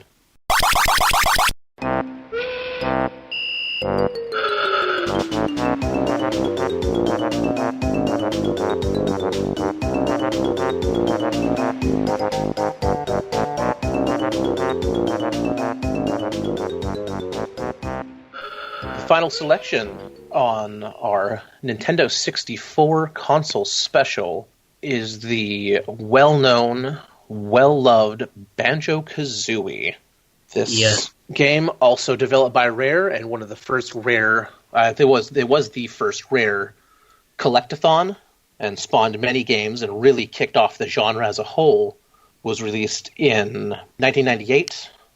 And it's really, even though it's not it is it's a 3D platform, but it really feels like a super unique, coherent game. While there are other collectathon titles, even Super Mario 64 could be considered a collectathon in its own right, the Rare collectathon is actually its own subgenre after that, and we've even seen revivals in it as of late, like Ukulele, which... Hat in Time and stuff like that. Yeah, Hat in Time, all these games where it's just, they're very well laid out and unique. I had actually I played Banjo-Kazooie many, many years ago. I own a physical edition of it, and I never got really far into it. My game was Donkey Kong 64, which followed up Banjo-Kazooie, also produced by Rare, and I played that a lot. But with this, preparing for this episode, I've actually gotten well over halfway done with Banjo-Kazooie, and I must say it is an excellent, excellent title. Yeah, definitely. I mean, when I played this back in the day, I just rented it, so I didn't get to do very much with it. This time around, I'm missing, I think, 6 notes and 1 puzzle piece, and that's it. So I've seen the whole game, and it's still incredible, even to this day. I mean, the game is just so charming as well. Like, from the start of the game, you've got, they're having fun in the little house, and she's frolicking, it's Tui in Spiral Mountain. And then you've got the witch, and she's basically doing the Snow White thing, where she's asking who's the most beautiful, and she's speaking completely in rhyme. And the game just has this amazing feel to it, where it just feels like a really charming children's story. It really generates a attractive atmosphere right out of the gate. Yeah, definitely. One of the most charming things I found was the voices of all the little collectibles, like the Jiggies and the nuts and stuff like that. They had really fun, cute voices. Thing is, it's weird because Ukulele did the same thing again, but with quite annoying little burbles and stuff. But in the Banjo games, they're mostly kind of cute. I actually just finished up Gobi's Valley the stage Gobi's Valley last night, and one of the pyramids that you enter has a snake charmer in it. Yeah. And he goes in there and he's doing his little gibberish, but it's like yud yud yud yud yud yud yud yud. I'm like, I'm sitting there thinking, I can't tell if this is mildly racist or really adorable. Yeah. And I love Gobi as well in that level as well. Have you seen Gobi yet? You're a real dick to Gobi the entire time. I know. Yeah. And his whole voice, he sounds really distressed. He's like... I like that when you hit him the second time, he's just like, I'm out of here. This place sucks. You all suck. Well, he actually makes a reappearance at the final level of the game as well, which you won't have experienced yet. No, I haven't gotten there yet. All I'll say is that things was... don't go as well either. Nope. You're not nice to him at that point. Poor guy. Yeah. I mean, yeah, that's just Banjo venting his rage, because everybody's an asshole to Banjo, too. Well, yeah. Yeah, You that take- is true. You take note, nobody is friendly to Banjo. Bottles is a dick. Banjo's Kazooie's rude to Banjo, pecking at him and yelling at him. Yeah. Kazooie is just horrible to everyone. Thing is, it's quite funny because, like, Kazooie is such a horrible character, but again, she's quite lovable. Mm-hmm. I mean, there's a point in the second game which, I won't say too much, but one of the characters dies very early on in the game, and you meet his family, and Kazooie's making jokes about it because, like, the family doesn't know, and you just kind of think, should I be laughing at this? But yeah, it's really good. Like, I love all the characters in the game, like from the main characters like Gruntilda with a rhyme in to what's his name, Klungo, the sidekick. Yeah. Obviously you've got Banjo and Kazooie, and then even like all the little minor characters, like you've got what's his face? The polar bear from the Freeze Easy Peak. The guy who likes to cheat. Or rather, not cheat, but set up unfair races so he can win. Boggy, that's his name. Yeah. But he's quite funny as well, because, he does cheat, but then as he's racing, he's like, oh, hey, woo! And I just love it. Banjo-Kazooie, despite being a slightly different game, it is a good game to compare to, because it did come out many years later. It is good to compare to Mario 64 because it is another 3D platformer, and you can really see where things were better in Banjo-Kazooie and what they didn't do quite as well. Banjo-Kazooie does a thing, and I've always disliked this about the Mario games up until Mario Odyssey, where you get your star and then you have to leave. Oh, yes, definitely. So you can come back, whereas Rare and the Rare Collectathons, they were just like, all right, you got your collectible, you got your Jiggy, you got your golden banana. Let's just keep going and get another one. Yeah. You can enter each zone from the hub world, and you can just pretty much stay there until you've completed it. Well, apart from 2 levels in the game.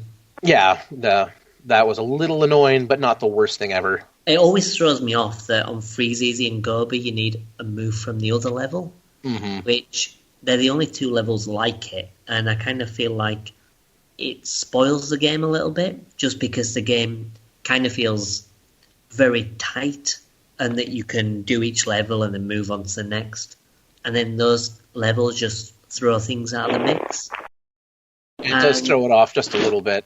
The swamp, Bubble Goop Swamp, also encourages you to not get a certain Jiggy until you get your... speed shoes. Yeah, the speed shoes, and it makes it so much easier to do. Yeah, I think the worst part about the 2 levels I mentioned before was that you can't actually get all the notes either. And because, well, on the N64 version, when you leave a level, it only saves your best note score. Right. So if you have to leave that level, you have to redo all the notes again. I think that's the part that annoys me the most. At least in Bubble Gloop, even if you wanted to do that Jiggy later, you can still get all the notes and then just get the Jiggies later. But versus that's not allowed in Freeze Easy Peak and Gobi's Valley. Yeah, which is kind of annoying because you get to a point and then you're like, oh shit, I can't actually get any more. Yeah. And I think it's a little bit of a dick move because the game kind of puts this expectation that you can go in and, more or less 100% a level and then move on. And then this level is just like, nope, sorry. I want to say DK64 did that a couple times too, where there was you'd get your upgrade. Like, it was really good about getting your upgrade that you needed in that level. Yeah. To 100% the level, but there was one area where you had to go back. Well, at least it saves your progress. Items. Yeah. Yeah, no, DK64 does save your progress, so you don't have to go and find all 500 bananas. It's the same with Banjo-Tooie. It saves your progress, and you do have to go back to all the levels at some point after you've gotten other moves or whatever. And I kind of think if that's what the game does, it's fine. But because Banjo-Kazooie has a very different approach, I think it does kind of put a dampener on it that you always have to remember that, otherwise you're going to get screwed over. Mm-hmm. Another thing that set it apart from Mario 64, everything in Mario 64 was a machine to get more stars, whereas in the rare collectathons, like Banjo-Kazooie, is you had different things to collect to progress. You needed the jiggies to unlock the puzzles, but you needed the notes to unlock the doors. Yeah. Yeah. You had health pickup. You had the health pickups. Well, to expand your health. Yeah, to extend your life. And there's 2 honeycombs in each level, I believe. Yes. Yeah, I think there's either 2 or 4. Yeah, there's those to collect. Well, actually, now I think about it, there's Jinjos to collect. Yeah, the Jinjo, but the Jinjos are more like the red coins. Yeah. Yeah. Or those just give you a jiggy when you find them. The permanent power-up concept was a nice upgrade to this genre, and it carried on. That honestly carried on to lots and lots of games where you're just improving yourself overall. Yeah, that's one of the things I liked about it as well, is getting these new moves and being able to do other things. It gives the game a very sort of Metroidvania type feel to it, where you're getting new powers and you just get stronger and can access new areas. Throughout the levels, they're reinforcing those techniques in new ways. Yeah, definitely. No, definitely. I think with you getting a lot of new moves, that would have, if they designed the levels so that it did save your note score and stuff like that, you could have areas in the levels which needed these other moves to access. So when you got the move in a later level, you could go back and get it and get those notes that you missed. But as you said, with the fact that you have to get all the notes again every single time, I think that was a bit of a missed opportunity. Yeah, well, the sequel actually does that, where you need to go back and use certain moves. And, as I said before, I can appreciate not doing that with the levels, just to kind of keep them more or less self-contained, apart from, obviously, those 2 levels. But, yeah, I still kind of like the concept, and I think as a foundation for it, because this was kind of the next step on from Mario 64, I think it does it pretty well. No, I felt that the level designs they didn't overall feel as big as Mario 64, but they felt better than Mario 64. Yeah, I think the levels seem to be a lot better designed and seem to be full of life in general. The little touches. I would say it's like they put more into smaller levels. Yeah. Yeah, there was a lot more going on. Obviously, you had in the swamp, you had the turtle who you needed to do things with. They had more little pocket zones. You walk in the crocodile's nose and then eat snakes. I don't know what they were smoking when they thought of that, but it's still fun. Yeah, and then there's the Halloween level where there's the haunted house, and then you've got the disembodied hands playing the piano, and you've got the graveyard, the swamp, the well. And the desert has the desert has all of the pyramids and the mazes and puzzles to do. Yeah, I mean, you think of each level and you think of all these different areas in it, but then you actually think about the actual map size, and the map size is actually pretty small. But they put so much into it that it feels like there's so much going on. I actually had a a bit of an opposite opinion to everyone else, really, regarding the levels. I did not like the level design for most of the levels, and I actually thought they paled in comparison to Mario 64. There are a few levels which I thought were really well designed. A lot of them, I needed a map. I had to go online, download a map, and print it out in order to kind of like find my way through and use guides and stuff like that, because I didn't find the level design layout to be intuitive at all. Maybe it's just you and maps. I think Maybe. for almost every game we've played, you've needed a map for. Yeah, it's good to have a map. Yeah. I mean, some of the levels I can sort of see that, finding certain areas. But I kind of think that the compact nature, I'm not sure it needs it. I think maybe for the sequel, you kind of need a map. The game, those games, the maps are huge and sprawling, but this one, I don't know. Maybe it's just because I'm so familiar with the game that obviously now I don't need it, but... It definitely would have benefited having one at least for the hub world. No, Yeah. absolutely. The hub world is the most frustrating part of Banjo-Kazooie, especially since sometimes you have to pass up the zone entry, like Gobi's Valley. You go into the room, and then there's Gobi's Valley, but then you have to go past that to find the puzzle for Gobi's Valley. Yeah, I think some of them are a bit of a dick move. Like, the one I always remember is for Click Clock Wood, how it's actually under the water in the Treasure Trove Cove. Yeah, it's it's so everywhere, early, and and I was you don't even see TikTok Wood for a while, or Click Clock Wood. Yeah. Well, the thing is, I remember finding that puzzle piece and okay, I can't get to it now, and forgetting about it. And then later on, by the time I actually, went around to unlocking the level, I completely forgotten about that area. Mm-hmm. I So that did was a odd design choice. Yeah, I did like how they incorporated the hub world into the jiggies, where you unlock those witch switches, which unlock a jiggy in the main area. Like one blows the hat off the Gruntilda statue. One of them opens up the casket. Yeah, the sarcophagus for you to jump on. Yeah. Yeah, they're pretty cool. And then you've got in the hub world as well, you have Brentilda, the witch's sister, who tells you all strange secrets. Oh, these just kind of gross things that you kind of wish you actually didn't know. Yeah, and I don't know if you realise this, but every time you turn on the game, or not every time you turn on, but every time you start a new save file, it has different answers. So she'll say one thing, but the next thing she'll say the same basic structure, but, if she's like, she likes bugger sandwiches, and the next time she'll say she likes turd burgers or something.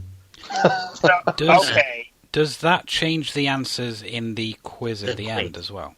Yes, it does. So you can't just memorise what the answers are, because it changes every time you play the game. Oh, wow. So, Yeah. So it's a bit of pain. Because I have the guide for the N64 version, and playing it, one of the questions came up, and it was like I'd seen that from Brentilda, but then when I looked at the answers they listed, it was something different. So that explains it. Yeah, I don't know if there are a certain number of patterns where if you talk to a few of them, you know what your pattern is for this save file, or whether it's just randomised for all of them. But yeah, I always either guess them in the quiz or just avoid those squares. Yeah. Interesting. But I'll have to do a run through the hub world before I go and take that quiz. Yeah, definitely. Oh, you've not done the quiz yet. I've not done the quiz yet. I assumed that's what, because you mentioned the quiz, I assumed that's what the topic was going to be about. Well, there are quite a few things in the quiz. What about you guys? Stephen, Matt, did you play through the quiz part? No, Yes. I actually watched a video of it. I got as far as Gobi Valley. I finished that level, but that's as far as I got, so I watched the video for the others. I am actually sitting right in front of the actual final fight, so I've been through the game show. The quiz is fantastic. The music for it's great, and you go across this this board game a space at a time, and sometimes you'll have questions about the levels, sometimes about the music or sound effects, sometimes it's the Brentilda things, sometimes you have to do like a little mini game, and it's so well done. It's Like, really a joy to play.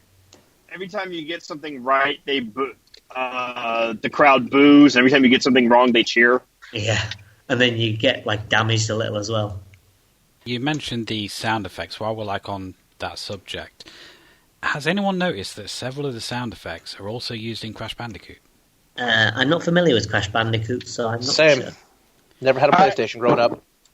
You know what? I swore I heard the yell at some point, but I wasn't sure. And I think it's when you pick up those magic mushrooms, the noise for that, the Tiki Mask in Crash Bandicoot makes that noise as well. It is the exact same sound. So I don't know if maybe there is some kind of stock library somewhere that they both borrowed from, or if there's some kind of development crossover with these sound teams. Quite possibly. Speaking of sound effects, I think my favorite one is when you ground pound the turtle's flippers in the swamp. I really like the swamp level. Yeah, the swamp level's pretty cool. But when you ground pound his hands, his yell is just like you slam his hand. He's like, "Rah!" And then he's like, "Man, I feel a lot better now." Well, one other thing about the game as well, which we've not covered yet, is Mumbo and the transformations, which, is quite a cool thing that the game introduced. Mm-hmm. When you'll visit the shaman with these skull tokens, and he'll transform you into different things. So the swamp level you mentioned, it turns you into a mini little crocodile. Mm-hmm. But, and in the Freezy Peak, he turns you into a walrus. Yeah, and you get turned into a bumblebee for the final level, which is, maybe the best transformation in the game. I mean, certainly one of the most useful. Oh, yeah, definitely. What else do you get turned into? I'm trying to think. You get turned into a termite. There's a termite in the first level. I found it interesting. And there's a pumpkin in the... I found it interesting that you didn't get a transformation in every single level, though. No, that was a bit weird. It's something that the sequel does do, but yeah, in this one, it's more or less every other level. Mm-hmm. I don't know why. Maybe it's to do with limitations, or maybe they just wanted to mix it up a little bit and not have them all the time. Don't worry about it too much.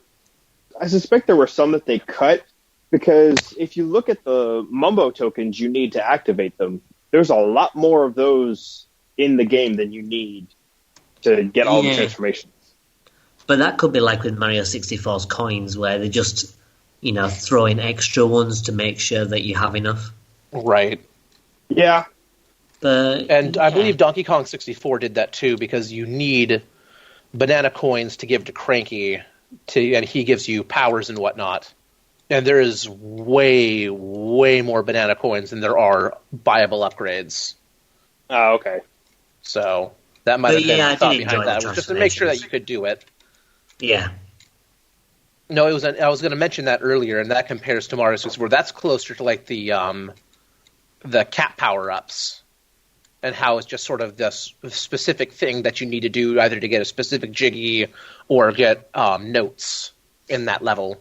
But it doesn't carry you through. It doesn't carry... Well, no, because there's a couple items that you get outside of the level, because you can carry the transformation out the door a little ways. But it doesn't. But you can't go and be a termite in Freezy Peak. Well, there is actually a trick you can do where you can be the bumblebee in any level, more or less. Oh. Well, because you can fly. Yeah, you can basically clip through part of the wall so it doesn't register the point where Mumbo turns you back. And you can enter, Rusty Bucket Bay as the bumblebee. And it just makes it, a whole lot easier. I'll have to give that a shot when I get there. I wonder if they patched that for the Xbox Live version. I don't think it works in the Xbox Live version. And I think that in the North American version it doesn't work. As far as I'm aware, I think it's only available in the PAL version for some reason. Okay.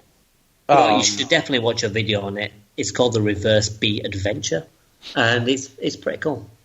speaking of things that don't work, there is that I got looked up deeper into this last night. There is a key in Freezeezy Peak. I was wondering if we were going to talk about this. On the N64 version, apparently it doesn't do anything.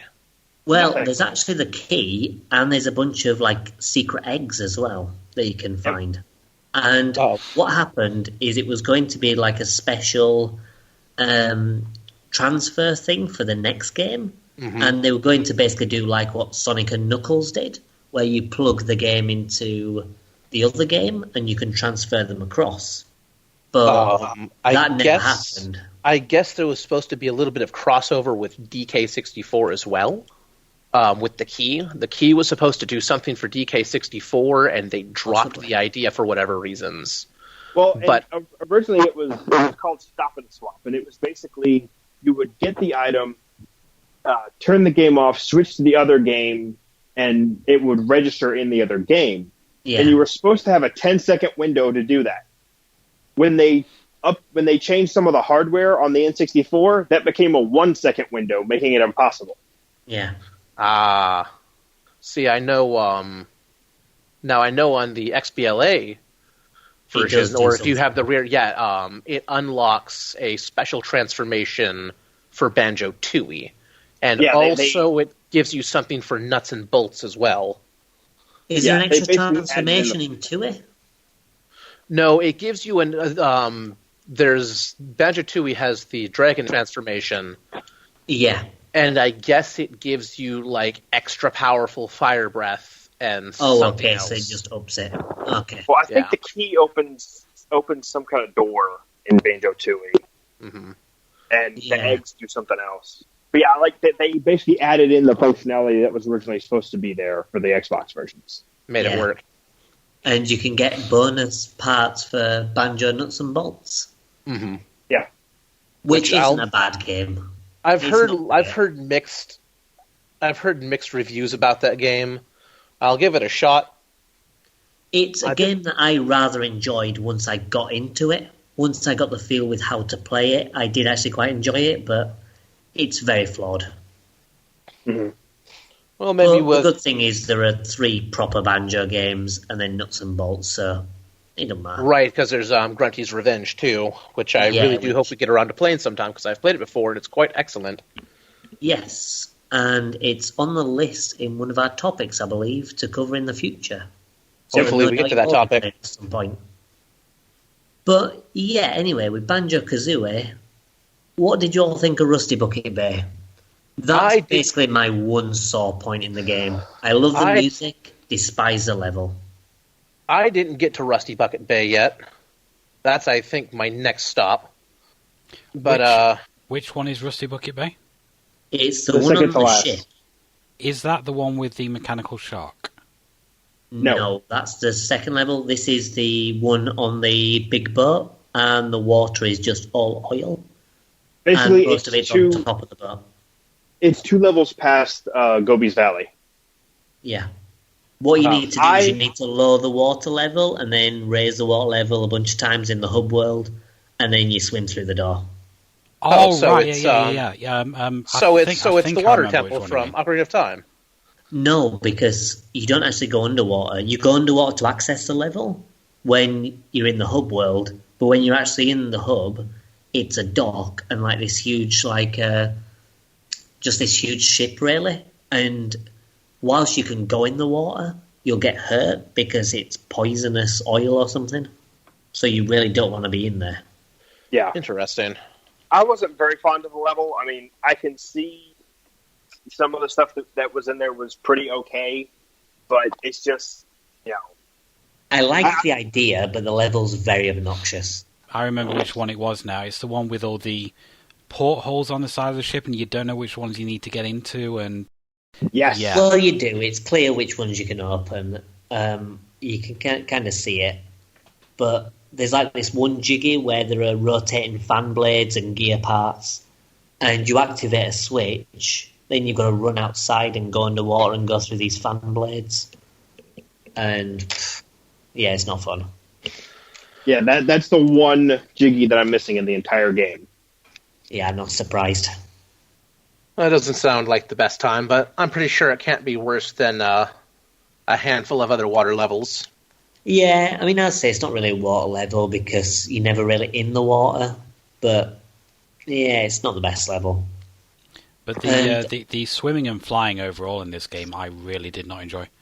The swimming wasn't great. Though I've had worse flying. It takes a little bit to get used to, but the swimming was bad. I don't mind the flying in this. They definitely improved the flying, well, and the swimming in the second game. But I think the flying in this game's okay.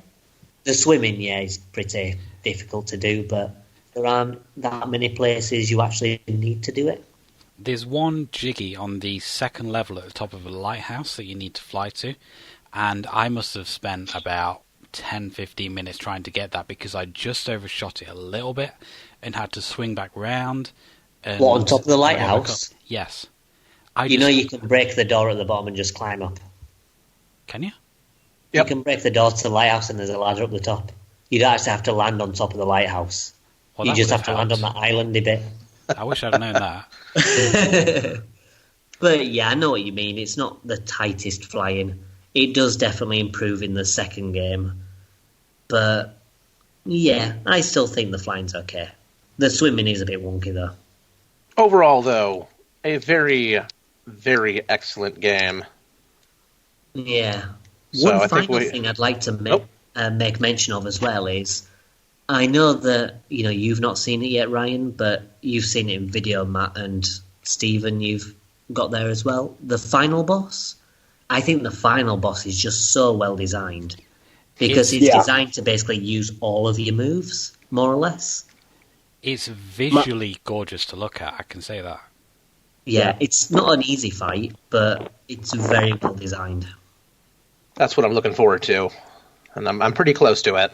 So Yeah, it's good. I mean, the second game as well even tops that because it throws in like the quiz mechanic as well into the fight, Oh, nice. which is interesting. But yeah, you should definitely 100% the game. There's not really any kind of reward for 100% in it that I can remember. Just pride. Yeah, I don't think there is any kind of reward. I think that if you're like 99% of the way complete, you can access the final note doors that are around the final boss, and Yeah. you can get upgrades for your weapons and everything.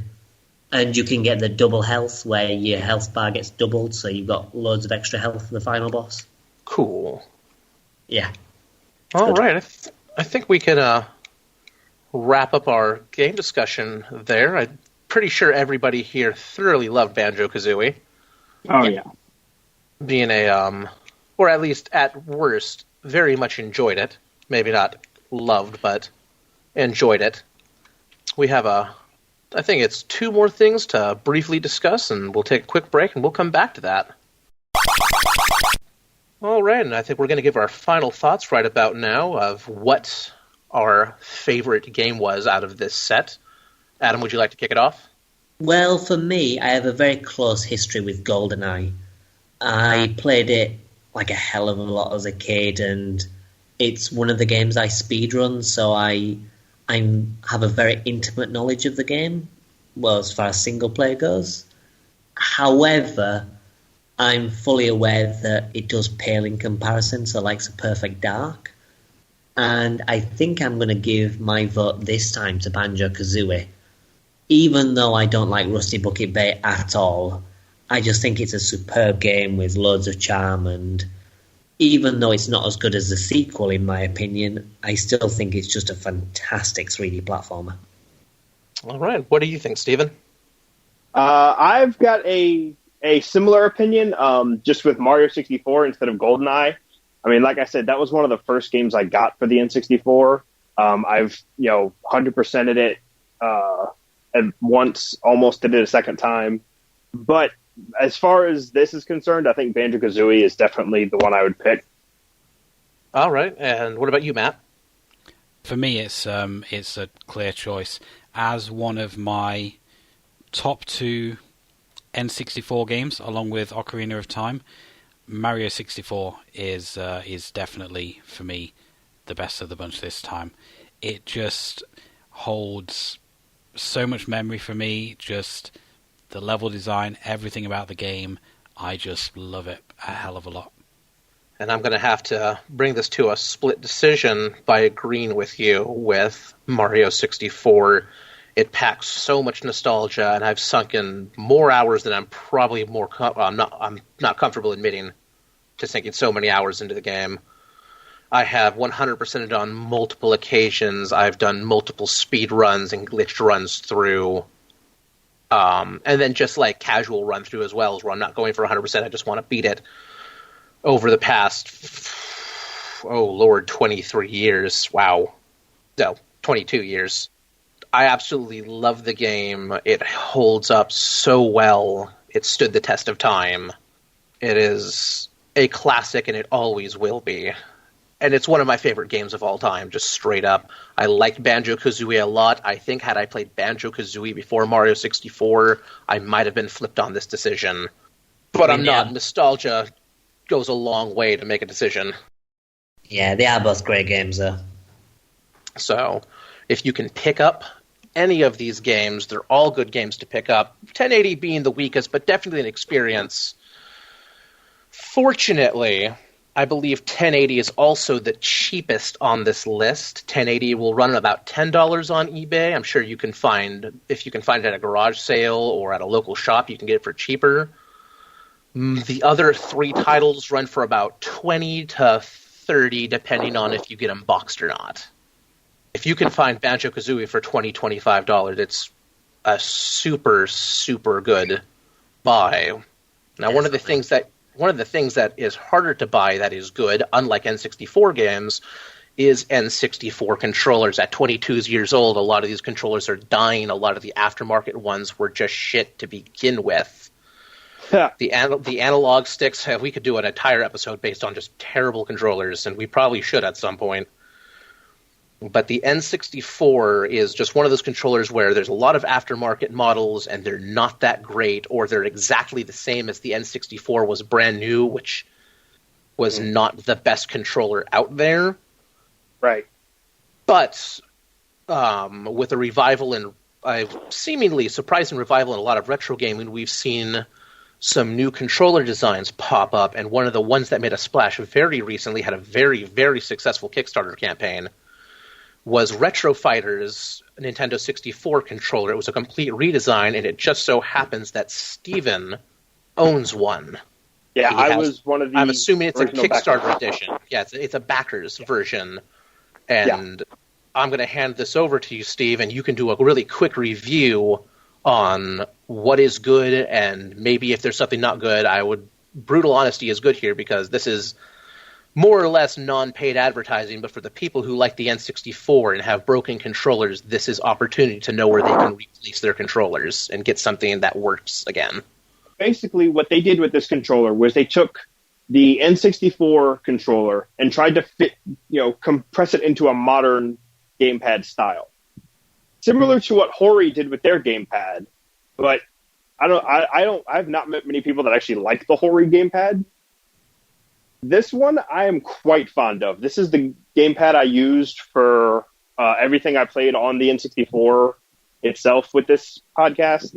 And it is just, I love the way it feels. I love that it's, it feels just like the more modern controllers, just with N64 buttons.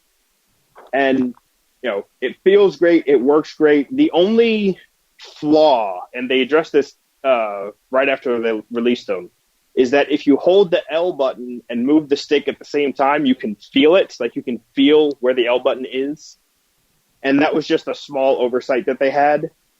But other than that, the controller works fantastically. The buttons are all very responsive. The triggers feel nice because you've got two of them now.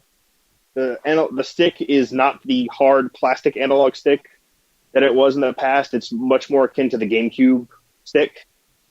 How's the responsiveness on that analog stick? Because I know like the N64 actually would quickly, those even brand new, those controllers would pretty quickly develop pretty terrible dead zones. Yeah, I have not noticed any of that with mine. I mean, I've picked it up and it's been just as good, if not better, than my original N64 controllers. I mean, I still have some of those original controllers that I got, Christmas 1997. And, some of them, whether from not being used for a while or being taken care of, are still work really well. This works just as good and sometimes better. And also, it looks like it's a bit more comfortable for bigger hands. It definitely is. It fits so well in large hands. I found one other controller that fit my larger hands that well, and it was a Mad Catz controller that was just the standard N64 controller, but slightly bigger. Mm-hmm. I think I've seen that one. I think you shared a picture of that one a while back, and I've seen one that was similar to it. The problem with the classic N64 controller was it was fine when you're 10, because you don't have big man hands yet. But then as you grew up and got bigger, the controller definitely didn't get bigger with you. Yeah. And this does not have that issue. It fits very well in my hands. I like the way it feels. And I like the look of it. Yeah, it looks really slick. Yeah. They are doing additional colors. I don't have the list in front of me. I thought I saw something about them. They're going to do an atomic purple. I believe so, because that was one of the most requested ones during the Kickstarter. That translucent purple. I still have a atomic purple N64 controller. It works pretty well. It's definitely the stick is getting a little waggly, but it functions. I'm probably going to pick one of these up when they come out, because after I get my N64 fixed, it is part of it has failed. It is repairable, but I need to fix it. But I'll be picking one of these up because I do have a lot of games on there, and I will be getting more of them. Yeah, and this does look like an excellently good time. Oh yeah, it is superb. I will definitely pick up another one at least. The only thing that might be a hiccup for somebody is it does have a turbo on it, which I know some speedrunning organizations don't allow you to use controllers with turbos. Right. So that could be a caveat depending on if you're involved in that kind of situation. Mm-hmm. Not going to be a go-to for, not going to be a go-to. Well, then again, the nice thing is if you're really into the N64, there are mod kits for the controllers that replace the sticks with something a little bit more modern as they wear out. But that's a little bit more in-depth for your average retro gamer. Yeah, I mean, for your average player, I highly recommend this controller. If you're into speedrunning, you probably have a little bit more going on than just looking for a controller to enjoy some Smash Bros. Or something with. Yeah. So, yeah, this looks like it says here. Right now they just have the standard flat gray. I saw something about atomic purple. They'll probably kick out a black one, I'm going to assume. I haven't seen the full list. Orange was on the list, too. I think orange was on the list. So that's something to look forward to. These are they're open for pre-order right now. They'll be, I think it said it'll be shipping very early July, depending on it'll be first come, first serve. They'll be servicing in the order of the pre-orders. So if they run out and you got in the pre-order late, you're just going to have to wait a little bit. I don't know if the price is going to go up afterward, but the pre-order is $29.99, and that's not bad for a modernized controller. That's actually pretty cheap, all things considered. So I paid $20 for mine for the Kickstarter. I thought that was a fantastic price for that. So $30 for a brand new controller from Retro Fighters. Pre-orders are available now. If you're listening to this, Retro Fighters, we just gave you a little bit of free advertising because apparently you make a quality product. Yeah, I'm sure they're listening to this. I'm sure they're like, yeah. Maybe if it gets around, maybe someone will throw us a bone like we threw them one and share. Yeah. Get some of that internet money. Probably not. Do they do international shipping as well? I believe I want to say yes. Because I would definitely like to pick one up, because I don't like the N64 controller at all. Worst comes to worst, somebody can get one and post it to you. Yeah, right. Please contact you if you are outside of the U.S., and we'll get you connected with one of our future retail partners. All right. That's what we'd like to hear. So, technically not yet, but soon. I'll probably be picking one of these up pretty soon, as soon as they are available. I'll probably get my N64 fixed first. There's no point in having a controller if it's not working. Right. And we have one more announcement to make before we close up here, and that is we are having a relevant giveaway. I'm sure, I think Adam will have more details on possibly where. We'll definitely have a link to the effectively a raffle. There's no pay-in for it, but it is a random drawing. We'll have a link on on the Retro website and probably the Retro Odyssey Facebook page. Yes, we will. We are going to be I'll be taking Banjo-Kazooie, a physical copy from my personal collection, and it has been nicely cased up in a new case, not the old cardboard case, because I've never even seen that. I bought a new clasp case for it, so it'll have a signed letter. There is no manual, unfortunately, but hopefully a letter from us will do. We won't tell you how to play the game, but it will tell you that it exists. Yeah, there'll be a site where you can enter to win. It'll be a random drawing, so this will be. I will be shipping anywhere in the world for it. So if you live in the UK or the EU or anywhere else, you'll still get it. So basically, what it is a Gleam raffle. Which, if anyone's ever done this, you go on, you just click a couple of boxes to basically get your draws. You can just enter just anywhere, but you can do some other things like visit our webpage or subscribe to the channel or whatever, or take part in a poll. They'll give you extra bonus entries, and then Gleam will automatically pick one of those random entries, and that's the winner.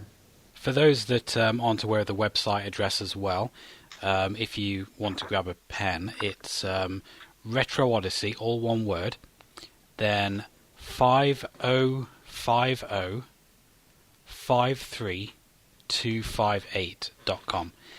It isn't a pretty web address, but it's the web address that we have. So if you go to there once the competition is live, there will be a link on there. Rolls right off the tongue. What are you on about? Well, I think this upcoming, when we renew our website, we'll renew it for a much simpler. I'll front some cash, and we'll get a much simpler, coherent web page. Yeah. Or web address for that. It's a lot of numbers to remember. Yeah. All right, and we'll probably run that raffle for 2-3 weeks. We'll might as well run it for maybe a few weeks or something, and then we can announce it more or less the same time as when the next podcast goes out. Yeah, we won't announce fine. it on the next podcast because we'll be recording that one a little bit earlier. But when we post it up, we'll also post up another post with the winner. Works. All right. Sounds fantastic. Well, I think that basically wraps it up. Adam, if you want to take the wheel again and steer us out of here. Yeah, well, thanks a lot. You've done a good job, and I think we can all agree that the N64 was a fantastic console, and you've picked some fun games as well. It was a nice little change from last month, that's for sure. But next time, we'll be covering puzzle games, classic puzzle titles. So make sure to stay tuned next month for that episode. All that's left for us to do now is say goodbye, and we'll see you next time. Bye. Goodbye. Bye.